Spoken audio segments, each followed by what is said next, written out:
వలసల విషయంలో అమెరికా అధ్యక్షుడు డొనాల్డ్ ట్రంప్ మరింత కఠిన నిర్ణయాలు తీసుకుంటూ ఉన్నారు. థర్డ్ వరల్డ్ కంట్రీస్ నుంచి వలసల్ని పూర్తిగా నిషేధించారు. ఈ లిస్టులో 19 కంట్రీస్ ఉన్నాయి. సార్, దీనికి గల కారణాలు ఏంటి? అండ్ రీసెంట్గా వైట్ హౌస్ సమీపంలో కాల్పులు జరిగాయి. ఆ కాల్పులకు పాల్పడిన వ్యక్తి ఆఫ్ఘాన్ జాతీయుడు కాబట్టి అంటే ఈ నిర్ణయం తీసుకున్నారు. ట్రంప్ ఏంటంటే ఒక విషాద ఘటనను వెపనైజ్ చేయడం, ఇది రాజకీయ నాయకులకు ఉండే, అందులో ట్రంప్ తరహా రాజకీయ నాయకులకు ఉండే స్వభావం. ఇప్పుడు మన దేశంలో కూడా చూస్తాను చూడండి, ఒక విషాద ఘటన జరిగితే దాన్ని పొలిటికల్ వెపన్గా మార్చేస్తారు. ఎన్నికల్లో కూడా గెలుస్తుంటారు. ఒక విషాద ఘటనను రాజకీయ ఆయుధంగా మార్చుకోవడం ట్రంప్ స్టైల్ పొలిటీషియన్స్ అందరికీ అలవాటుది. అందులో ట్రంప్ కూడా సిద్ధాస్తుడు. జరిగింది ఒక విషాద ఘటన. వైట్ హౌస్ సమీపంలో ఒక వ్యక్తి గన్తో పేలిస్తే 2 సెక్యూరిటీ గార్డ్స్ తీవ్రంగా గాయపడ్డారు. నేషనల్ గార్డ్స్, అందులో ఒకరు చనిపోయారు. నిన్న ఆ చనిపోయిన విషయాన్ని ట్రంప్ ప్రకటిస్తూ ఈ పాయింట్ చెప్పాడు, ఇక నుంచి నేను ఇమ్మిగ్రేషన్ కఠినంగా ఉంటాను అని. కానీ ఇది ఇల్లీగల్ ఇమ్మిగ్రెంట్స్ కాదు. మీకు అర్థం కావాల్సింది అతను ఎవరు? అతను రెహమానుల్లా లఖన్వాల్ అని 29 ఏళ్ళ ఆఫ్ఘాన్ యువకుడు. సో ఎలా వచ్చాడు అమెరికాకు? ఇల్లీగల్గా రాలే, అమెరికానే తీసుకొచ్చుకున్నది. ఇప్పుడు చూడండి ట్రంప్ ఎవరి మీద పడుతున్నాడు? ఇల్లీగల్ ఇమ్మిగ్రెంట్స్ అని చెప్పి ఇమ్మిగ్రెంట్లు అందరినీ మీద అటాక్ చేస్తున్నాడు. ఈవెన్ గ్రీన్ కార్డ్ వచ్చిన వాళ్ళని కూడా నేను గ్రీన్ కార్డ్ తీసేస్తాను, వాళ్ళకి సిటిజన్షిప్ ఉన్నా కూడా రద్దు చేస్తాను అని ఎంటైర్ ఇమ్మిగ్రెంట్స్ పైన పడుతున్నాడు. సమస్య ఏంది? వాళ్ళు అమెరికాలో ఇల్లీగల్గా ఎంటర్ అయ్యారా? ఏదో మెక్సికో బార్డర్ నుంచి లేదా ఇంకో దగ్గర నుంచి కొండలు గుట్టలు దాడుతూ సముద్రాలకు వెళ్ళొచ్చి అమెరికాలో చేరిన వాళ్ళు కాదు. లేదా అమెరికాకు విజిటింగ్ వీసా మీద వచ్చి 6 నెలలు అయిపోయినా కూడా వెనక్కి పోకుండా అలాగే ఉండిపోయిన వాళ్ళు కాదు. వచ్చిన వాళ్ళు ఇది లీగల్ ఇమ్మిగ్రెంట్, అమెరికా తీసుకొచ్చుకున్న ఇమ్మిగ్రెంట్. ఎవరతను? ఈ రెహమానుల్లా లఖన్వాల్ అనే అతను ఆఫ్ఘనిస్తాన్లో అమెరికా తాలిబాన్లపై యుద్ధం చేసి ఆఫ్ఘనిస్తాన్లో తన అనుకూల ప్రభుత్వాన్ని ఏర్పాటు చేసినప్పుడు సిఐఏ ఏజెంట్గా పనిచేశాడు. సో అమెరికా ఫోర్సెస్ ఆఫ్ఘనిస్తాన్లో ఉండేవి. అమెరికా అనుకూల ప్రభుత్వం 20 ఏళ్ళు ఆఫ్ఘనిస్తాన్లో ఉండేది. ఆ తర్వాత ట్రంప్ ఫస్ట్ టైంలో తాలిబాన్తో ఒప్పందం చేసుకొని ఆఫ్ఘనిస్తాన్ తాలిబాన్కి అప్పచెప్పడానికి నిర్ణయం తీసుకున్నారు. బైడెన్ ప్రభుత్వం దాన్ని అమలు చేసింది. వెళ్ళే ముందు ఏమైంది అంటే, మరి ఇప్పటిదాకా అమెరికాకు తాలిబాన్ వ్యతిరేక పోరాటంలో తమ ప్రభుత్వాన్ని నడపడంలో సహకరించిన లోకల్ ఆఫ్ఘాన్ చాలామంది ఉన్నారు. వాళ్ళను మరి ఏంటి, వాళ్ళు సిఐ ఏజెంట్లుగా పనిచేశారు, అమెరికా సైన్యానికి అవసరమైన సేవలు అందించారు స్థానిక ఆఫ్ఘాన్లు. సో మరి వీళ్ళ పరిస్థితి ఏంటి అనే క్వశ్చన్ వచ్చింది. ఎందుకంటే వెంటనే తాలిబాన్ అధికారంలోకి వచ్చిన వెంటనే వాళ్ళు ఊరుకోదు కదా, ఊచకోతకు వస్తుంది. సో అందువల్ల వాళ్ళను అమెరికా తీసుకెళ్ళింది. ఆపరేషన్ అలైస్ వెల్కమ్ అంటారు ఆ ప్రోగ్రాం పేరు. ఆ ఆపరేషన్ అలైస్ వెల్కమ్లో భాగంగా ఈ రెహమానుల్లా లఖన్వాల్ అనే అతను అమెరికా వెళ్ళాడు. అమెరికా వెళ్ళి ఆఖరికి అసైలం అంటే అమెరికా ఆశ్రయాన్ని ఇచ్చింది. అసైలం అంటే తమ దేశంలో ప్రమాదకరమైన పరిస్థితులను ఎదుర్కొంటున్న వారు అమెరికాలో ఆ అసైలంకు అప్లై చేయొచ్చు.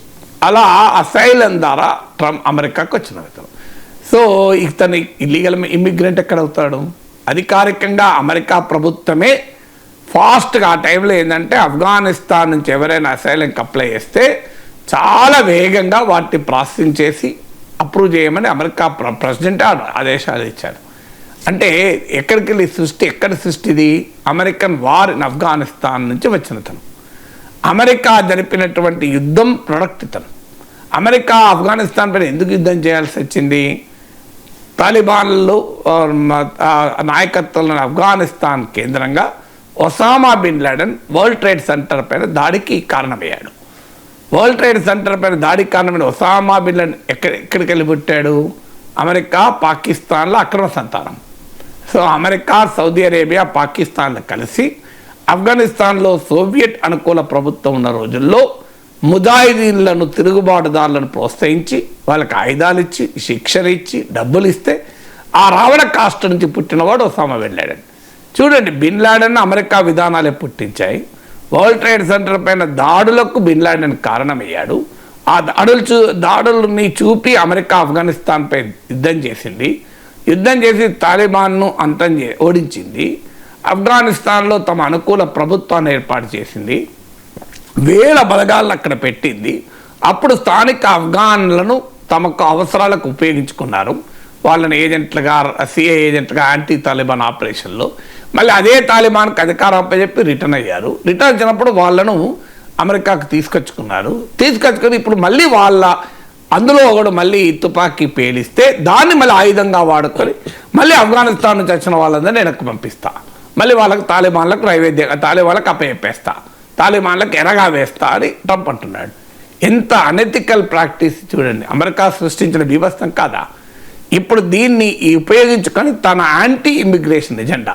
ఎందుకంటే ట్రంప్ ఏంటంటే వైట్ వర్కింగ్ క్లాస్ ఓట్ల పైన ఆధారపడ్డటువంటి నాయకుడు. ఇప్పుడు మన దేశంలో కూడా ట్రంప్ లాంటి పాలిటిక్స్ మన దేశంలో కూడా ఉంటారు. సమాజంలోని ఒక సెక్షన్ను శత్రువుగా చూపి మరో సెక్షన్ను మొబిలైజ్ చేయడం, ఇది ఒక పాలిటిక్స్ ఆఫ్ పోలరైజేషన్ అంటారు. సో సమాజంలోనే ఒక సెక్షన్, అది ఒక వర్గాన్ని శత్రువుగా చూపి వారిని డేంజర్ ఉంది వారి నుంచి గనక మనం అంతా యునైట్ కావాలి అనే దాన్ని పోలరైజేషన్ పాలిటిక్స్ అంటారు. నేను ఈ మాట చెప్తున్నాను, మీకు అర్థమై ఉంటుంది, ఎవరికైనా అర్థమవుతుంది భారతదేశంలో ఏం జరుగుతుంది అని. అమెరికాలో కూడా ట్రంప్ అదే పాలిటిక్స్ అనుసరిస్తున్నాడు. సమాజంలోనే ఒక వర్గాన్ని శత్రువుగా చూపి ఒక వర్గాన్ని మొబిలైజ్ చేయడం. అంటే తన core political constituency white racist American. ఆ వైట్ రేసిస్ట్ అమెరికన్ సంతృప్తి పరచడానికి తాను ఇమ్మిగ్రేషన్ పైన చాలా కఠినంగా ఉన్నట్టు చూపెట్టాలి. ఇంట్రెస్టింగ్ ఏంటంటే ఇంతదాకా బ్యాక్డ్రాప్ చెప్పింది, ఆ ఇమ్మిగ్రేషన్ కారణమే అమెరికా, ఆ ఇమ్మిగ్రేషన్ కారణం అమెరికా ప్రభుత్వ విధానాలే. సో మళ్ళీ ఇప్పుడు దాన్నే ఉపయోగించుకొని మళ్ళీ తన యాంటీ ఇమిగ్రేషన్ క్రాక్ డౌన్ అని చెప్పి తన కోర్ కాన్స్టిట్యున్సీని బలోపేతం చేసుకునే ఎత్తుగడ్డిది.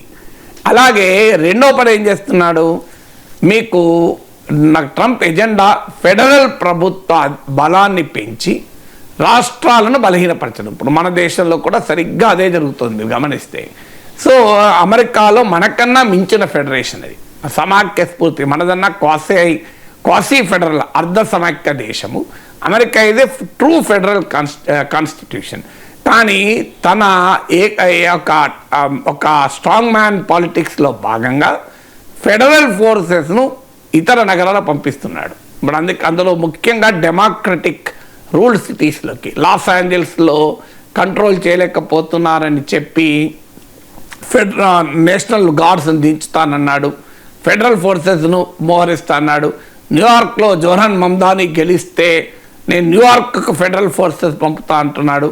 ఇలా అమెరికాలో అనేక నగరాల్లో మిలిటరీని డిప్లాయ్ చేస్తున్నాడు ట్రంప్. మీరు గూగుల్లో కొట్టడం దొరుకుతుంది, white Trump deploying military in American cities అని కొట్టడం వస్తుంది. సో ఆ స్థాయిలో అమెరికా బలగాల్ని మోహరిస్తున్నాడు. ఎందుకు అలా చేస్తున్నాడు? ఒకటి, తాను బలమైన నాయకుడు, తాను కఠినంగా ఉండే నాయకుడు. ఇలాంటి నాయకుడు ఉంటేనే అమెరికా బాగుపడుతుంది. ఇప్పుడు మన దేశంలో కూడా స్ట్రాంగ్ లీడర్ ఉంటేనే దేశం సురక్షితంగా ఉంటుంది, దేశం భద్రంగా ఉంటుంది అనే పొలిటికల్ నెరేటివ్ కదా. అమెరికాలో కూడా ట్రంప్ అదే పొలిటికల్ నెరేటివ్. అందుకొరకు ఫెడరల్ ఫోర్సెస్ను పంపుతున్నారు. రెండవది, రాష్ట్రాల హక్కుల్ని అటాక్ చేయడం. ఇప్పుడు సరిగ్గా మళ్ళీ వైట్ హౌస్లో తన తప్పునే తాను ఆయుధంగా వాడుకొని పెద్ద ఎత్తున వాషింగ్టన్ నగరంలో కూడా నేను మిలిటరీని దించుతాను, ఫెడరల్ ఫోర్స్ దించుతాను అంటున్నాడు. మరి ఇది ఎవరి తప్పు? ఇది వైట్ హౌస్ సమీపంలో వైట్ హౌస్ సెక్యూరిటీ పెరిమీటర్కు 4 అడుగుల దూరంలో ఎలా జరిగింది? విజిబుల్ పెట్రోలింగ్ ఉన్న చోట 2 మెట్రో స్టేషన్ల పక్కన బిజీ సెంటర్లో మీరు సెక్యూరిటీ జోన్లో ఎలా జరిగింది? దీనికి ప్రభుత్వ వైఫల్యం లేదా? ఈ వైఫల్యాన్ని మళ్ళీ ఆయుధంగా మార్చుకుంటున్నాడు. చూడండి, ఇంట్రెస్టింగ్ ఏంటంటే ఇది రెండో ఉదాహరణ. సో అందువల్ల ట్రంప్ పొలిటికల్ ఎజెండాను తమ ఫెయిల్యూర్నే ఒక రాజకీయ ఆయుధంగా మార్చుకోవడం, అమెరికన్ ఫెయిల్యూర్నే ట్రంప్ ఒక పొలిటికల్ వెపన్గా మార్చుకుంటున్నాడు, ఒక విషాద ఘటనను రాజకీయ ఆయుధంగా మార్చుకుంటున్నాడు. సో తన పొలిటికల్ ఎజెండా మనకిప్పుడు మన దేశంలో కూడా చూసాం. పుల్వామాలో సిఆర్పిఎఫ్ జవాన్ల ఊచకోత, అది ఎవరి ఫెయిల్యూరు? సత్యపాల్ మాలిక్ అని జమ్మూ కాశ్మీర్ గవర్నర్గా పనిచేసిన వ్యక్తి చెప్పాడు. సిఆర్పిఎఫ్ హెడ్ హోమ్ మినిస్ట్రీకి అడిగాడు, 1000 మందికి పైగా సిఆర్పిఎఫ్ జవాన్లను మేము తరలించాలి, మాకు హెలికాప్టర్లు ఇవ్వండి అని. ఇవ్వలే మోడీ ప్రభుత్వం. ఇదేం చెప్పింది కాదు, గవర్నర్ సత్యపాల్ మాలిక్ చెప్పాడు, ఇవ్వలేదు. మీరు ఇవ్వనప్పుడు ఏమైంది, వాళ్ళు రోడ్డు మార్గంలో తరలించాల్సి వచ్చింది. రోడ్డు మార్గంలో 1000 మందిని తరలిస్తే సెక్యూరిటీ బ్రీచ్ కాదా? అప్పుడు జిమ్ కార్బెట్ పార్క్లో మోడీ ఉన్న సమయం అది. బయటకు వచ్చిన ఫోన్ చేస్తే నేను చెప్పాను ఇలా జరిగింది అంటే చుప్ బయటో అన్నాడని. దీన్ని చెప్పకు, నాకు తర్వాత అర్థమైంది దీన్ని ఎలా వాడుకుంటారని.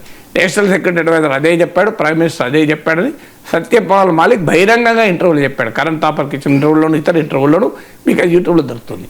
అంటే ఫెయిల్యూర్ ఎవరిది? పుల్వామా జరగటానికి సిఆర్పిఎఫ్ జవాన్లకు హెలికాప్టర్లు ఇవ్వని కేంద్ర ప్రభుత్వాన్ని, సిఆర్పిఎఫ్ జవాన్లను తరలించేటప్పుడు అవసరమైన భద్రతా చర్యలు తీసుకోలేదు, ఆ హైవేకు వచ్చేటువంటి రూట్లను బందోబస్తు చేయలేదు, సరిగా జరిగింది. తమ ఫెయిల్యూర్నే పొలిటికల్ ఎజెండాగా మార్చుకొని 2019 ఎన్నికల్లో గెలిచారు. మళ్ళీ చూడండి. సో అంటే సిమిలర్ కంపారిజన్ కనుక, అంటే ఫెయిల్యూర్ను కూడా ఆయుధంగా మార్చుకుంటారు. ఇప్పుడు ట్రంప్ అదే చేస్తున్నాడు. తన వైట్ హౌస్కు సమీపంలో కాల్పులు జరిగినా నివారించలేని ట్రంప్ అడ్మినిస్ట్రేషన్ ఇప్పుడు ట్రంప్ దాన్నే ఒక పొలిటికల్ ఎజెండాగా మార్చి అమెరికాలో తన బలాన్ని పెంచుకునే ప్రయత్నం చేస్తున్నాడు.